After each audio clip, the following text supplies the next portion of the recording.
you walk into a room. Someone asks for help, and your heart skips a beat.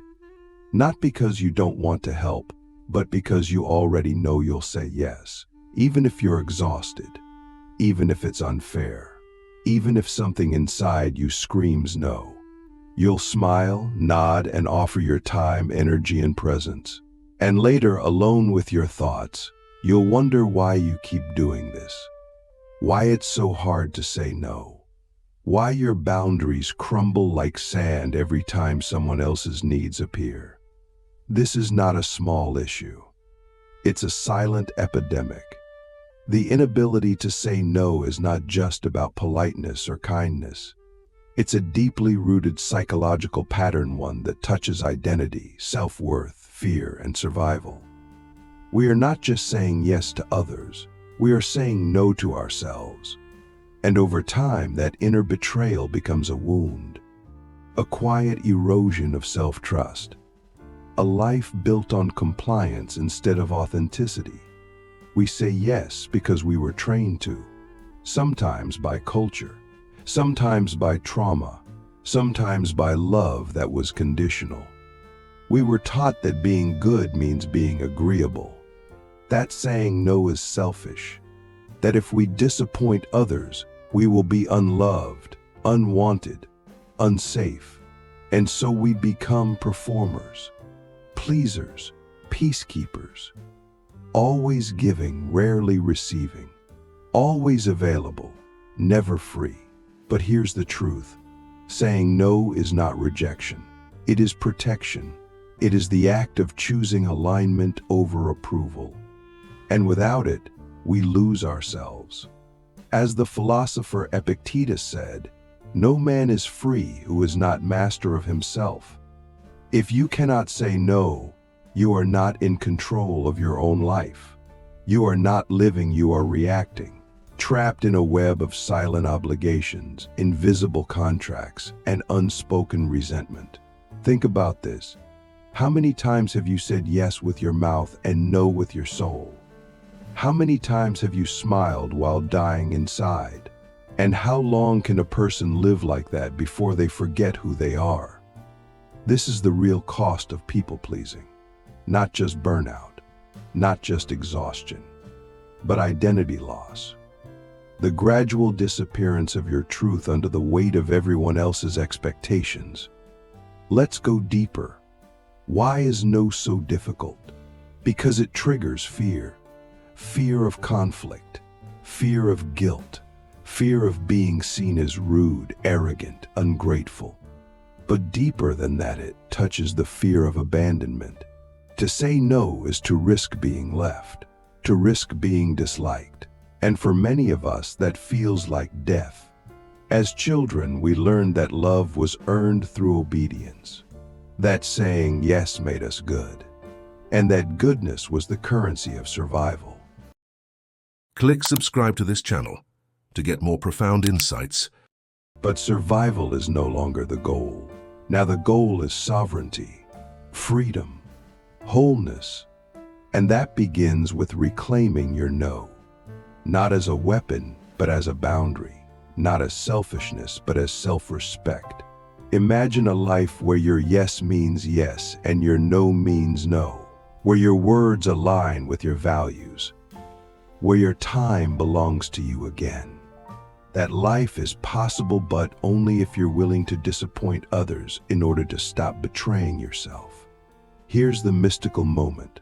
What if every time you say yes to someone else, you're saying no to your own becoming? What if your future self, the one who is grounded, powerful, and free, is waiting on the other side of your no? This is not just psychology. This is philosophy. It is the art of choosing your life instead of inheriting one based on fear. And now, the re-engagement moment. Imagine standing before an ancient mirror, not one that shows your face, but your essence. In that mirror, you don't see your people-pleasing patterns. You see your soul, and your soul is tired, not from loving too much, but from loving at the expense of itself. Your soul is not asking you to stop caring. It's asking you to care for you too. Saying no is not closing your heart. It's opening it to yourself. It's saying, I matter too. My needs are valid. My time is sacred. My energy is not infinite. And the people who truly love me will not only accept my no, they will respect it. Because love without respect is not love. It's control. And control is the opposite of connection. Let's now talk about the body. Because your body knows when your yes is a lie. It tightens, it shrinks, it flinches, it whispers. This isn't right, but we ignore it. We override it. We numb it. Until one day it starts to scream in the form of anxiety, fatigue, irritability, illness. Your body is not your enemy. It is your compass. Listen to it. Let it guide you back to alignment. And here's where the intensity grows. The inability to say no creates a double life. Outwardly, you're helpful, cheerful, agreeable. Inwardly, you're resentful, depleted, angry, but you don't express it.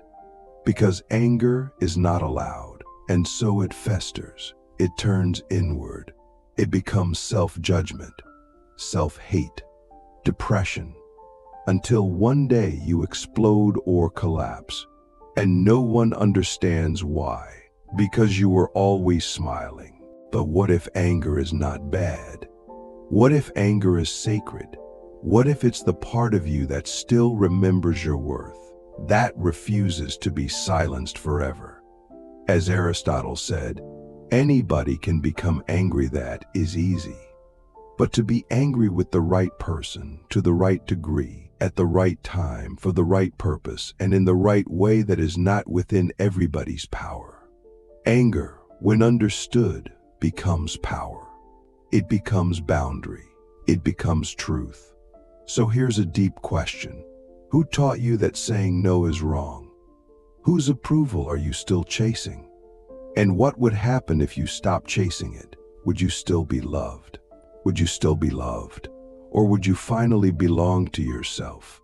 The psychology of people who can't say no is deeply entangled with the fear of disconnection. We think that by saying yes, we're building bridges. But often, we're building cages. Because real connection doesn't require sacrifice, it requires honesty. And honesty begins with the ability to say no with grace, with clarity, and with conviction. You don't need to justify your boundaries. You don't need to explain why you can't show up this time. You are allowed to protect your peace without guilt. You are allowed to choose rest over hustle, stillness over noise, self-respect over approval. This is not rebellion. This is self-love. And self-love is not a feeling. It is a practice. It is a decision you make every time you honor your truth. We end this first part with a truth from the Stoics. Seneca once said, "If a man knows not to which port he sails, no wind is favorable." If you don't know your yes, your no means nothing. But once you know what you're sailing toward, your values, your vision, your peace, then your no becomes sacred. It becomes the rudder that keeps you on course. Now ask yourself this: what would your life look like if you only said yes when you meant it? Who would you become if your words no longer betrayed your soul? Let's go even deeper now. If we truly want to understand the psychology of people who can't say no, we must confront the most uncomfortable truth. Many of us have internalized the belief that our worth is transactional, that we are only valuable when we are useful, that our presence must be earned through compliance, service, or sacrifice. This belief, often formed in childhood, becomes the invisible hand that guides our every choice. And it is this belief that keeps us locked in the prison of yes.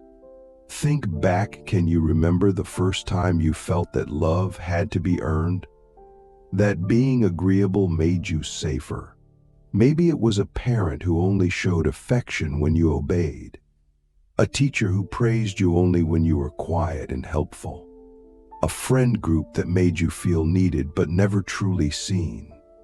These early experiences shape our nervous system. They teach us that being needed is the closest thing to being loved. And so we cling to that role, hoping that if we're useful enough, we'll never be abandoned again. But usefulness is not the same as belonging. And being needed is not the same as being valued. When we say yes out of fear, we are not choosing, we are surviving. We are performing a role that no longer fits. And that performance over time becomes unbearable, because deep down you know this isn't who you really are. You weren't born to be everyone's emotional labor. You weren't born to be a placeholder for other people's ease. You were born to be whole. So what does it mean to say no? It means stepping out of the role you were cast in and writing your own script. It means risking discomfort for the sake of truth. It means acknowledging that your peace, your time, your energy, these are not infinite resources. They are sacred and they must be protected. Saying no is not rejection of others. It is a radical act of self-acceptance. At this point in the journey, we start to meet resistance. Guilt rises. Old patterns scream. The people who once depended on our compliance begin to push back. They say we've changed. They say we're selfish. But what they really mean is, you're no longer easy to control. And that is the price of freedom. You will lose people, but you will find yourself. Here is the second re-engagement moment. Imagine waking up one day and realizing you've said yes to a life you don't want, a career you didn't choose, a relationship you've outgrown, a version of yourself that only exists to keep others comfortable. Would you have the courage to walk away, to say no not just to others, but to the illusion you've built around your own identity? This is where philosophy meets fire. Kierkegaard wrote, "The most painful state of being is remembering the future, particularly the one you'll never have. Saying yes when you mean no is how you lose that future. You trade your destiny for someone else's comfort, and the longer you do it, the more distant your true life becomes." But here's the miracle. One honest no can change everything. Let's talk about boundaries. Not as walls, but as doors. A boundary is not a punishment, it is a filter. It tells the world what is welcome in your life and what is not. It is an act of clarity, and clarity is kindness. When you set a boundary, you're not just protecting yourself, you're giving others the chance to meet the real you. And only those who respect your no are worthy of your yes. But how do you begin? Start small. Practice saying no in low-stakes situations. Notice the discomfort. Breathe through the guilt. Let it rise and pass like a wave.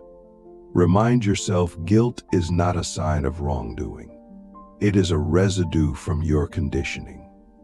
The more you honor your boundaries, the more that guilt transforms into confidence, into peace, into power. One of the most practical tools you can use is the pause. When someone asks you for something, don't respond immediately. Say, "Let me think about it." Give yourself space. Consult your body. Ask yourself, do I really want to do this? Am I acting from love or fear?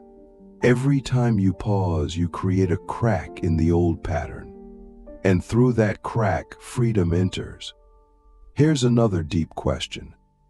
What parts of you are you abandoning every time you say yes out of fear? What dreams are you postponing? What truths are you silencing? And is the approval you're chasing worth the price you're paying? Let's not forget the role of society. We live in a world that rewards overfunctioning, that praises those who never rest, never resist, never refuse. We glorify self-sacrifice, especially in women, caregivers, and empaths. We call it generosity, but often it's just codependency in disguise. True generosity comes from overflow, not depletion. When you give from an empty cup, it is not love, it is fear masquerading as virtue. The philosopher Simone de Beauvoir once said, "Change your life today. Don't gamble on the future. Act now without delay." Saying no is an act of change. It is the refusal to gamble your life on other people's expectations. It is the decision to take yourself seriously, to treat your time, energy, and truth as sacred, because they are. And here's the thing, the people who truly see you, who truly love you, will not leave when you say no. They will lean in, they will listen, they will adjust. And the people who disappear were never really with you. They were with the version of you who said yes to everything. Let them go. You are not here to be understood by everyone. You are here to be at peace with yourself. Now let's bring it all together. The psychology of people who can't say no is not about weakness. It is about survival strategies that once protected us but now imprison us.